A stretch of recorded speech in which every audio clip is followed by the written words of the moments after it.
레위기 19장 말씀을 읽는 날입니다.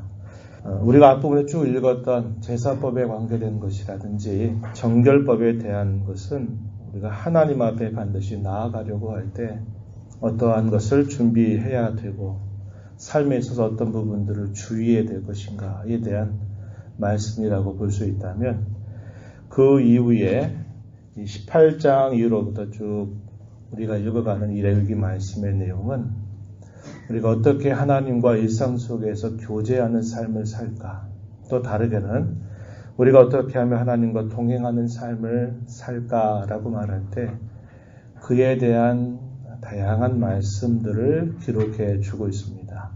하나님과 교제하는 일은 우리가 하나님 앞에 말씀을 읽고 또 기도하는 것, 당연히 하나님과 교제하는 일이지만 그것이 전부가 아니라 말씀과 기도뿐만 아니라 우리의 일상 속에서 어떻게 하나님을 모시고 살아가는가, 동행하는가, 교제하는가 하는 것은 우리 일상의 삶 속에서 반드시 이런저런 우리의 행실들을 통해서 드러나야만 된다, 이렇게 가르쳐 주는 겁니다. 우리가 오늘날 주일을 맞아 하나님 앞에 또 우리가 예배를 하면서 베풀어 주신 은혜를 감사하고 또 우리의 연약함과 허물과 죄악을 용서해 주시기를 간구하면서 우리가 하늘의 안식을 맛보는 일이 또 주일날 우리가 함께 기대하는 일이지만 6일 동안의 우리의 삶은 바로 하나님과 교제하는 삶이 계속되어야만 한다는 것이죠. 그래서 우리가 만나는 사람들과 그리고 우리가 하는 일들과 또 우리가 처해져 있는 상황 속에서 하나님께서 하시는 말씀을 주의하여 그 마음을 살펴서 그 말씀을 따라 살아가는 것이 우리가 예배를 한 자에 마땅한 우리의 삶의 모습이 된다라는 것을 우리는 알게 되는 겁니다. 그래서 우리가 18장의 내용에서 과거로는 애굽 땅에서 행했던 이방의 풍속을 따라서는 안 된다. 그리고 앞으로 그 백성들이 도착하게 될 약속의 땅 가나안에서 역시 그 가나안 사람들의 풍속을 따라서는 안 된다. 하나님 앞에 거룩한 백성으로 살아야만 된다 하는 말씀을 읽었는데, 이 19장의 내용에서는 우리가 십계명 가운데 여러 말씀들이 곳곳에 이렇게 흩어져서 적용되고 있다는 것을 우리가 살펴볼 수 있습니다. 물론 이 말씀 안에는 여전히 오늘날도 그대로 지켜야만 되는 그런 규례들을 다 포함하고 있지는 않습니다. 구약 시대에 특별한 상황 속에 하나님이 주셨던 말씀이 있다는 것이죠. 그러나 우리가 이런 말씀을 읽을 때 근본적인 원리에 있어서는 여전히 그 동일한 동기와 자세가 요구된다는 것을 우리는 꼭 기억해야 합니다. 오늘 읽은 말씀의 가장 서론적인 말씀은 1절과 2절에서 표현되어 있습니다. 2절 말씀 한번 보세요. 너는 이스라엘 자손의 온 회중에게 말하여 이르라. 너희는 거룩하라. 이는 나 여호와 너희 하나님이 거룩함이니라. 거룩에 대한 요구는 하나님께서 저와 여러분을 구원하셔서 새 백성으로 새로운 삶을 살게 하시고자 하실 때 우리에게 요구하는 분명한 하나님의 뜻이다 하는 겁니다. 거룩함. 그분에 의해서 구별된 자가 되었고 신분이 바뀌고 우리가 갖는 정체성이 바뀐 것처럼 우리가 그 신분에 걸맞는 삶을 하나님 앞에 살아가야 된다라는 것을 우리에게 가르쳐 주는 겁니다. 귀신과 가까이 하는 사람, 우상을 가까이 하는 사람은 이 귀신과 우상과 교제하면서 그 모습을 닮아가게 되듯이 우리가 하나님과 가까이 하고 하나님과 교제하게 된다면 우리도 하나님의 성품, 하나님의 모습을 닮아가는 것이 마땅한 일임을 배우게 됩니다. 그래서 그러한 표현들을 내가 거룩하니 너희도 거룩하라 하는 말씀으로 이해할 수 있는 겁니다. 이러한 명령을 내리시는 분이 누구시냐? 나는 너희 하나님 여호와다. 세상의 많은 민족 가운데 그 백성들을 선택하셔서 그 백성들을 하나님의 특별한 소유로 삼으셔서 그들을 제사장의 나라로 삼으신 분이라고 하는 것을 그 그들에게 상기시켜 주면서 이 명령을 하는 이가 바로 내가 너희 하나님 여호와다. 이렇게 말씀을 하고 있습니다. 그래서 우리가 읽어가는 이 말씀을 우리가 쭉 다시 되뇌어 보면 하나님께서 하시는 명령의 가장 뒷부분에 마치 후렴구처럼 나는 너희 하나님 여호와다. 나는 너희 하나님 여호와다. 이런 표현이 계속 반복이 되고 있다는 겁니다. 무려 15번씩이나 마치 후렴구처럼 하나님의 명령을 하시고 난 다음에 그 명령하시는 이가 바로 너희 하나님 여호와다. 이 사실을 계속 반복적으로 표현하고 있다는 겁니다. 그래서 이 내용들을 우리가 한 두 가지 정도로 정리해 본다면 하나님과 직접적으로 관계된 일에 있어서 어떻게 우리의 삶을 살아야 되는가, 또 다시 말하면 어떻게 거룩한 생활을 해야 되는가. 두 번째는 이웃과 혹은 사람과의 관계 속에서 어떻게 거룩한 삶을 살아야 되는가, 이렇게 정리해 볼 수 있습니다. 1절, 3절로부터 8절의 이런 내용에서는 특별히 하나님과의 관계에 있어서 거룩한 삶을 살 방법에 대하여 이야기해 주십니다. 3절 말씀에 보면은 부모를 경외하고 나의 안식일을 지키라 이렇게 말씀을 하시죠. 부모 공경에 관한 혹은 부모를 경외하라 하는 이 말씀은 우리가 십계명 가운데 5번째 계명에 해당이 되죠. 그리고 안식일을 지키라 하는 이 명령은 4번째 계명에 해당이 된다고 하는 겁니다. 부모는 하나님의 대리자로서의 역할로 하나님이 세워주셨기 때문에 그 부모의 말씀을 잘 공경하는 자세는 마치 하나님을 섬기는 것과 마찬가지의 태도를 가져야 될 것을 가르쳐 주고요. 안식을 지키는 것은 그들이 하나님의 백성이 되었다고 하는 매우 중요한 표에 해당이 됩니다. 오늘날 우리가 주일을 구별해서 지키는 것도 하나님 백성이 되었다고 하는 것에 대한 매우 중요한 표시를 나타내는 것이죠. 또한 그 안식일은 우리로 하여금 참으로 영원하고 또 참된 안식을 바라보게 하는 모형적인 뜻도 있다는 것을 우리는 성경을 통해서 확인할 수 있는 겁니다. 4절에 보게 되면요. 우상을 만들지 말아라 이런 말씀을 주십니다. 이것은 우리가 하나님을 섬기고 예배할 때 어떤 방식으로 하나님을 섬겨야 되는가라는 것에 대한 하나님의 뜻을 알려주시죠. 그래서 첫 번째 계명과 두 번째 계명이 이 표현 속에서 확인될 수 있다 하는 것이고요.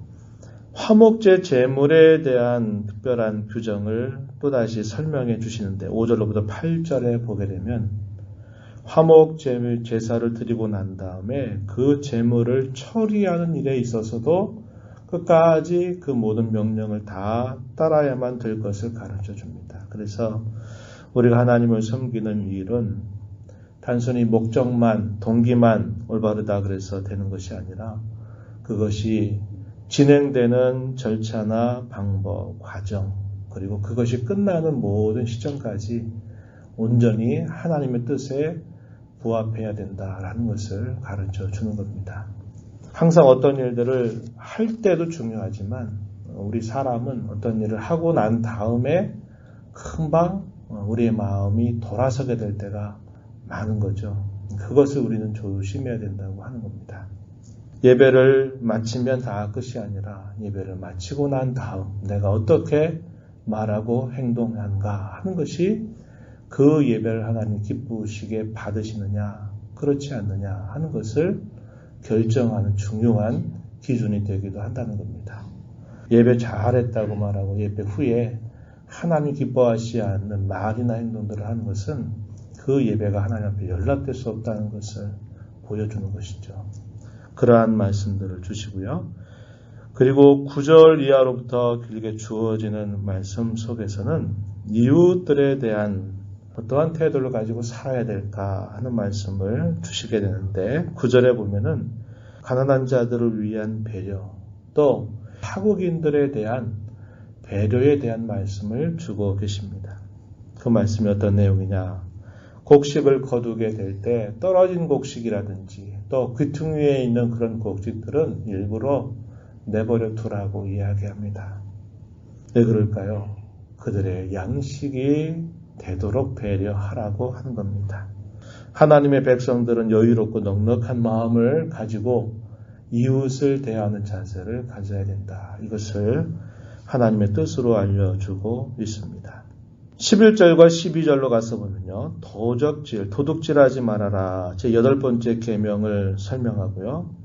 거짓말을 절대로 해서는 안 된다. 9번째 계명의 말씀을 여기에 표현하고 있습니다. 하나님의 이름을 욕되게 하지 말라는 것이죠. 이건 또한 제 3번째 계명에 해당될 수 있는 표현이기도 한 것이죠. 13절과 14절 가서 보면 다른 사람을 압제해서는 안 된다.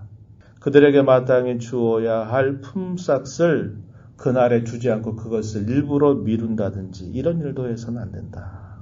또 지체 장애인들을 향해서 그들을 배려해야만 될 것에 대해서도 분명하게 하나님이 말씀해 주시게 되는 거죠. 재판할 때에 있어서는 모든 일에서 공평하고 공의롭게 그 일을 해야 된다. 가난한 자라고 그래서 두둔하지 말아라 이렇게 또 이야기하시는 거죠. 가난한 자라고 하더라도 그것이 옳지 않다면 옳지 않는 것으로 바르게 판결해야지 가난하다고 그래서 그들을 펴는다 그래가지고 그런 판단을 흐리게 해서도 안 된다라고 이야기합니다.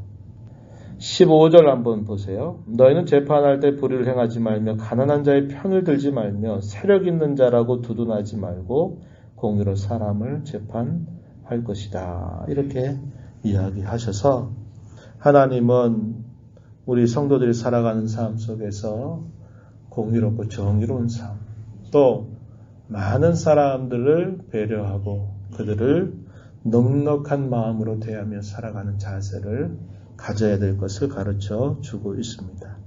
17절과 18절에 가게 되면 중요한 말씀을 요약적으로 이야기해 주시죠.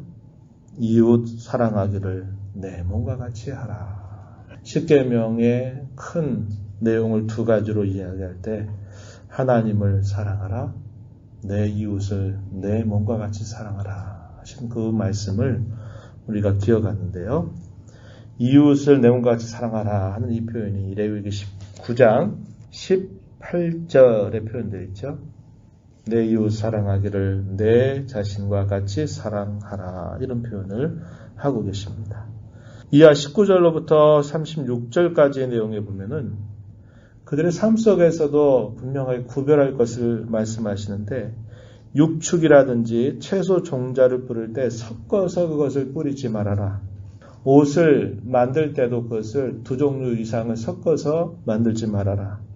이런 것들을 통해서 하나님께서 본래 창조하시면서 내신 그 질서를 그들이 잘 지켜나가는 자세를 가져라. 이렇게 이야기합니다. 이것을 오늘날 그대로 유효하다라고 우리가 보지는 않아요. 그러나 그 원리는 뭐냐? 순수성을 보존하라는 겁니다. 그리고 당시 그 백성들에게는 그들이 곡식을 뿌리는 일에 있어서도 옷을 만들어 입는 일에 있어서도 다른 이방의 백성들과 다르게 이렇게 구별된 자로 살 것을 이야기하시는 말씀이죠. 이방 풍속들을 금지하는 말씀이 주어집니다. 이방의 풍속들 가운데 짐승의 피를 먹는 일은 절대로 해서 안 된다. 우리가 앞에서 읽었던 말씀이죠. 점을 쳐서는 안 된다. 우리나라 입시 때나 선거 때가 되면 점집에 찾아가지고 예수 믿는 사람들도 점을 친다고 하는 그런 우스꽝스러운 이야기가 있는데요. 이것은 하나님께서 금하신 부분이다. 이렇게 우리가 이해할 수 있는 표현입니다. 술법을 금지하죠.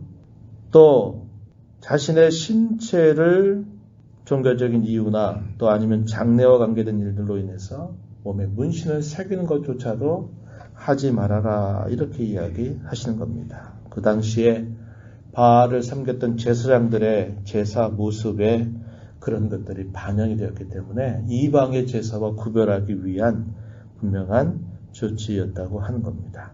또 제의적인 종교적인 일들로 인해서 이런 매움, 자기의 딸들을 창녀로 내주는 일들을 해서는 안 된다. 신접한 자와 박수를 금하라 하는 이런 명령들을 주셔서 당시 이방 제사의 풍습들에 대하여 엄정하게 구별된 삶을 살아야 될 것을 이야기해 주시게 되는 겁니다. 이런 제반의 말씀들을 주시고 난 다음에 마치 결론적으로 어떤 말씀을 주시는가 마지막 절에 보면 이렇게 말하죠. 너희는 내 모든 규례와 내 모든 법도를 지켜 행하라. 나는 여호와이니라. 이렇게 말합니다. 하나님 우리에게 구원자로 우리에게 명령하시는 말씀인 줄 알고 우리 어떤 상황을 핑계대지 말고 하나님의 말씀을 들으면서 하나님 어떻게 우리의 삶 속에서 섬겨가야 될지 우리가 만나는 가까운 사람이든지 알지 못하는 다수의 사람들을 대하든지 간에 우리는 여유로움과 넉넉함을 가지고 대할 줄 알아야 되겠고 정의롭고 공의로움을 우리가 잘 드러내는 일에 힘을 기울여야 된다 하는 것이고 그러면서도 여러 어려움 가운데 있는 사람들, 지체장애인들이라든지 또 사회적인 도움이 필요한 이들에 대하여서는 언제든지 그들을 소중하게 여기는 마음을 가지고 살아가는 겁니다. 이게 하나님께서 우리에게 요구하시는 거룩입니다. 이 거룩은 종교적으로 우리가 예배하는 것만 거룩이 아니라 우리의 일상 속에서 하나님이 이루한 말씀들을 우리가 기억해서 내 본성으로는 그렇게 하고 싶지 않지만 그래도 나를 구원하신 하나님이 이렇게 명령하시고 말씀하시니 내가 그렇게 하기를 원합니다. 그렇게 하겠습니다. 도와주세요. 이렇게 하나님의 능력을 구하면서 이렇게 살아가는 삶이 진정한 거룩이다. 라는 것을 우리 마음에 새기면서 이 하루 동안 하나님이 나를 거룩한 자로 삼으셨으니 내가 거룩한 자로 오늘 주 앞에 살아가게 해달라고 간절하게 기도하면서 복된 하루의 삶을 살게 되기를 축복합니다. 하나님 아버지 감사합니다. 이 새벽 시간에 또 저희들 이렇게 불러주셔서 오늘도 말씀하신 하나님의 말씀을 함께 듣고 읽고 생각하게 하신 것 참으로 감사드립니다. 나는 너희를 애굽 땅 종되었던 곳에서 인도하여 낸 구원하여 낸 속량하여 낸 너희 하나님 여호와다. 너희는 나를 이렇게 대하며 살 것이라. 너희는 이웃과 많은 사람들에 대하여 이렇게 대하며 살 것이라 하시는 말씀을 건네주십니다.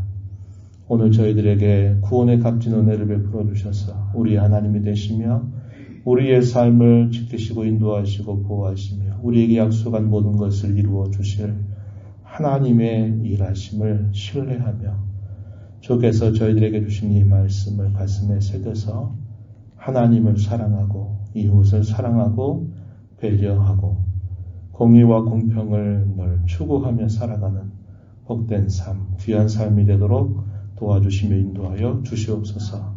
은혜의 보호자 앞에 나와서 간절하게 구하는 모든 종들을 용납하여 주시고 강구의 귀를 기울여 주시며 주와 교제하며 주신 말씀 따라 힘써 순종하도록 저희들을 도와 주시옵소서. 예수님 이름으로 간절히 기도하옵나이다. 아멘.